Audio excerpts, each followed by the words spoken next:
ఈ మధ్య కాలంలో ఒక సినిమా పాట చాలా దారుణంగా ఉంది. దాని లిరిక్స్ చాలా వరస్ట్‌గా ఉన్నాయి. మంచి బూతులతో నిండిపోయింది.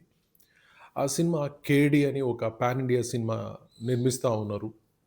అది కన్నడానికి సంబంధించిన ఒక హీరో తోటి. దానిలో సంజయ్ దత్, అలాగే నోరా ఫతేహి ఆమె డాన్స్‌తో ఒక పాట పెట్టారు. దాని లిరిక్స్ ఎంత చండాలంగా ఉన్నాయంటే ఇక చెప్పలేనంత చండాలంగా ఉన్నాయి. అయితే దానిలో బ్లేమ్ ఎక్కువ ఎవరైతారో తెలుగులో అంటే పర్టిక్యులర్‌గా మంగ్లీని టార్గెట్ చేసి, మంగ్లీ ఇలాంటి పాటలు పాడొచ్చా? అది పాడొచ్చా? ఇది పాడొచ్చా? అంటా ఉన్నారు.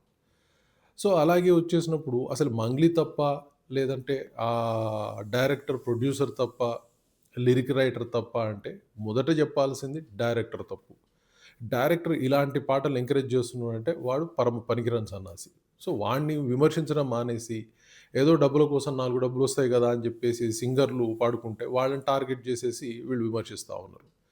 అలాగే వచ్చేసి లిరిక్ రైటర్. సో, బాధ్యతతోటి వాళ్ళు వ్యవహరించాలి. ప్రాబ్లమ్ ఎక్కడొస్తా ఉందంటే, ఈవెన్ లిరిక్ రైటర్స్ గావచ్చు, సింగర్స్ గావచ్చు, వీళ్ళేమి కోట్ల, కోట్ల రూపాయలు సంపాదించటం లేదు. సో, దాంతోటి ఏమైపోయిందంటే, వాళ్ళేదో బతకడానికి వచ్చిన అవకాశాన్ని వినియోగించుకొని పాటలు రాస్తా ఉన్నారు. మరి మన తెలుగులో వచ్చిన ఒక వ్యక్తి ఎవరంటే, ఈయన ఆస్కార్ అవార్డ్ తెచ్చుకున్నటువంటి వ్యక్తి 'చంద్రబోస్.' ఈ 'చంద్రబోస్' దాన్ని తెలుగు ట్రాన్స్‌లేషన్ రాసాడు.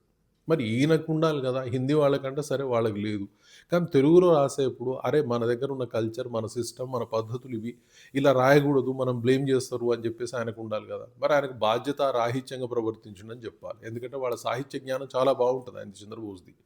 కానీ ఈసారి మాత్రం డెఫినిట్‌గా 'రఫీక్ ఆలం' అనే హిందీ లిరిసిస్ట్, అలాగే తెలుగులోకొస్తే 'చంద్రబోసు' వీళ్ళిద్దరూ గూడా వాళ్ళ బాధ్యతను వదిలిపెట్టి పరమ బూతులతోటి సాహిత్యాన్ని వెలగబెట్టారు.